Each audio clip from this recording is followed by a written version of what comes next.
Hey guys, so I've got a wonderful ABUS treat for myself here. I wanted to share with you. I have this ABUS 83 closed shackle 80 series 2 that we're going to look at, and this ABUS 83 55 series 2, both from the ABUS Rock series. Wonderful pieces of engineering. This one has been lent to me by Rick Wales on uklocksport.co.uk. A huge thanks to him for letting me borrow this for a little while. In fact, it's got it's got a little bit of a bittersweet to it, because we found out later we were actually bidding against each other on eBay for this, and he beat me. And so a huge thanks to him for letting me borrow it just to have a little play for a little while. But of course it's going to be a struggle to get it back in the packet and send it back. No, seriously, a huge thanks to him, and it's a wonderful thing, especially as it's got this ABUS Pfaffenhain standard cylinder in it. Wonderful keyways they have. They have the X14 and the Y14 with these with the passive and active elements along the blade of the key. They have this wonderful V series keyway with a curve in it, and a few others as well. But all of them are wonderfully paracentric keyways, very nicely made locks. I haven't had the opportunity to got one and see the pinning of it, so that's what I wanted to share today, and also to reassemble this. I received it in these pieces. So that's something we're going to look at today. I'm looking forward to seeing the pins. In the 24 hours since I've had it, I've had a couple of goes at picking it. It's extremely difficult with that paracentric. I haven't succeeded. I think I set like 2, maybe 3 pins out of the 6, but I haven't really had that much time to spend on it. So this is not going to be a picking video for this. This one was sent to me by Stu Roper 1 on uklocksport.co.uk for repair. He gave a bit of a shout out because what he'd done was he gutted it and he wanted to progressively pin it. In a little bit of a lapse moment, what he'd done is he'd taken out 2 of the key pins and reassembled and locked, and then understood that he hadn't taken out the 2 driver pins and springs for those same stacks. So of course it was in an inoperable lock at that point, because 2 of the stacks had no key pins. Now I've repaired that, and a wonderful mechanism, very nice. I wanted to do a vid on the method that I'd used to repair it. I think I've messed up the footage, the recording I made of it, so I'm not sure I'm going to be actually be able to show put together the vid for that, which is a bit disappointing. But what Stu Roper 1 did want was a picking demo on this, so I'm going to do that and gut it to show the pins if we have time.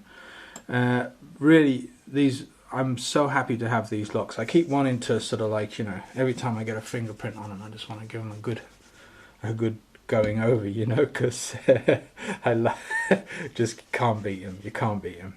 So huge thanks to Rick Wales for lending this, and my thanks also to Stu Roper 1 for the opportunity to fix this for him and also have some time with it. Great stuff. So what we're going to do first, we're going to put this 8355 to one side, and we're going to gut this ABUS Pfaffenhain standard cylinder and show you the pins that we have in that. So yeah, so what do we want first? We want a little bit of an itty bitty screwdriver to take off the back plate off this puppy. So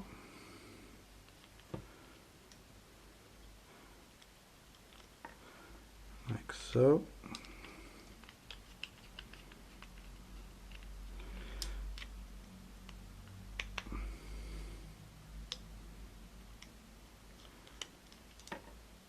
like so. So we have back plate on there. Just going to put that to one side, and 2 screws. Now we have the bare back of the cylinder. Insert the key. Now plug followers. I don't have all my plug followers with me. I'm on a little bit of a downtime in the UK at the moment, so I don't have all my kit with me. So what I might find is that I don't have a plug follower that's big enough for the oval cylinders, so we're going to use my Mr. Anybody painted it plug follower adaptation, just to increase the width.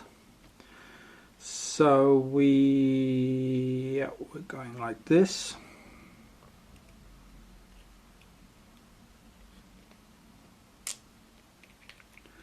Just to get the edges of this foil in.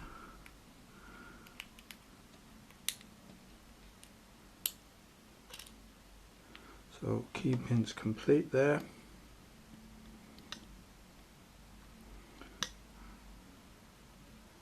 Stay there, you little monkey. And then 2 driver pins. So let's have a look at the key pins to begin with. Thankfully I do have my pinning tweezers with me. No idea whether they're going to have any serrations on, which I'm really looking forward to seeing. So that is a steel key pin. That looks like a brass key pin. So first one is steel for drilling protection. I take the 4th one out because it's sticking out. Another brass finished one. 3 doesn't want to come out. There. 3 is another steel. Also, you can see here they're slightly magnetic. Well, my tweezers are magnetic, so they want to stick to that. And 5 and 6 are also looking to be like a brass type metal. I'm not sure what the composition of is, but 1 and 3 would be drill protection, as well as these, what I believe are drill pins here and here. So yeah, so very nice plug. I don't see any. There is no serration on those plugs, which is typical. I mean, if you've got, unless we've got any serration in the driver pins, there's no serration on the key pins. So serration doesn't really fit with this. Look, it's common on serrated pinned locks. So that's that. Let's have a look at the driver pins. So we're looking at 1 and 2, which again are steel. You would have thought 1 and 3 is steel, but since 1 and 3 are the key pins are steel, but not the case. What looks like copper springs, not steel.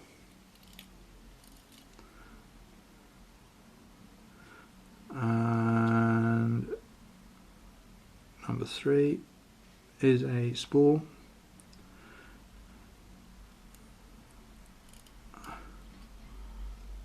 And another nice spring. These seem to be standard type springs in Avis locks.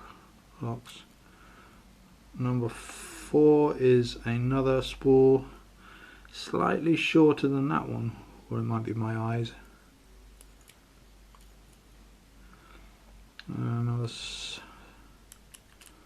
And then we have a nice lipped barrel pin here, and the last one is another lipped barrel. Okay, so I'm surprised we haven't found any serrated pins in there. Nice, we found some. Actually, you would have thought that the sequence would have been that actually for drill protection. I don't know. So yeah, great drill protection. Its main, I mean, of course there's no serrations on that, and there's no serrations on that. So its main picking obstacle is, of course, the paracentric keyway. Really cool keyway. Its main drilling protection are these steel pins and an all steel construction. Yeah, very nicely made plug. So yeah, so that gives me some sort of picture on trying to pick this monkey. Now I know what's inside them.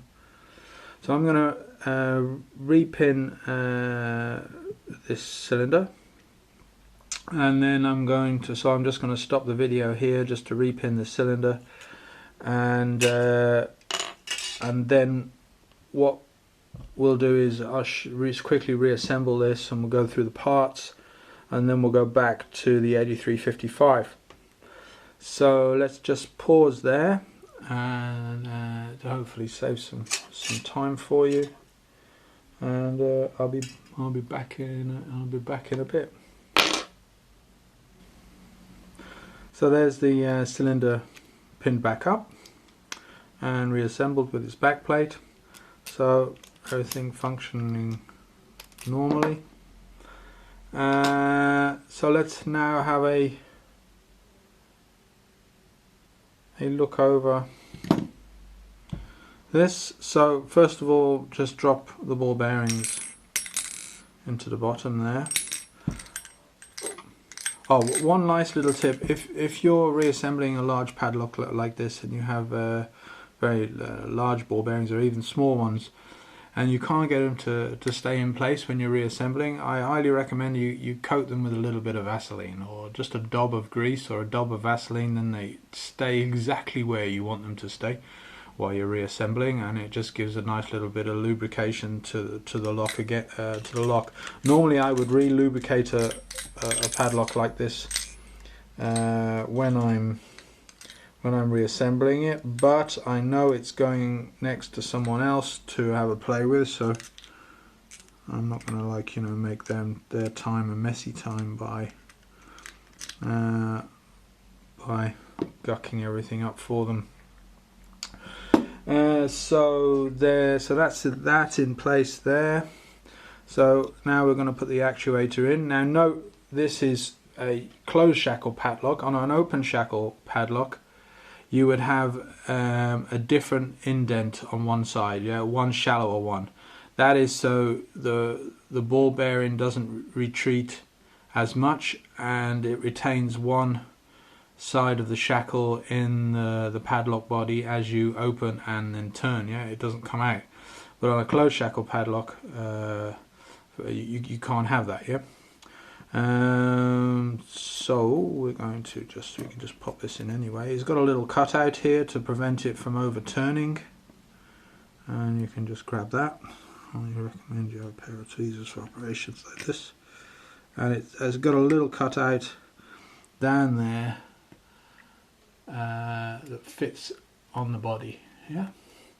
Then there's this little thing. Now this is to sit on the back of the cylinder.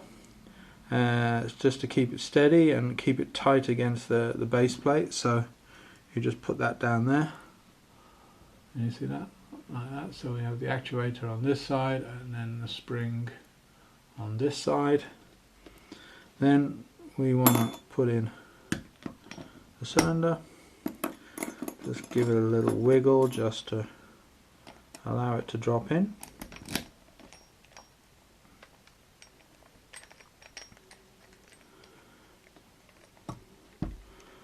So it dropped in.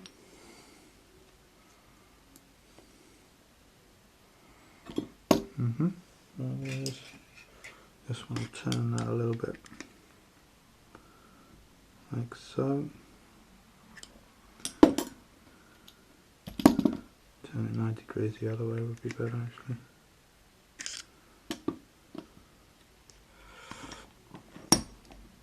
Voila. So that's there. Now you can test the ball bearings are functioning properly.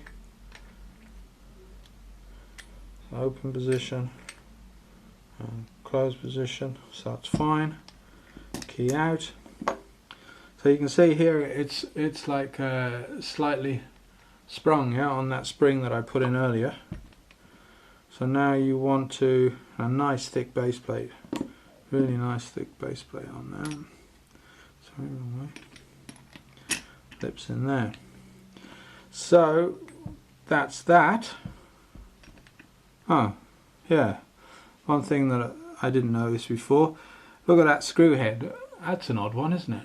I don't know if it's just a mistake in machining, but one, it's off center, and two, it's not a normal like Phillips head.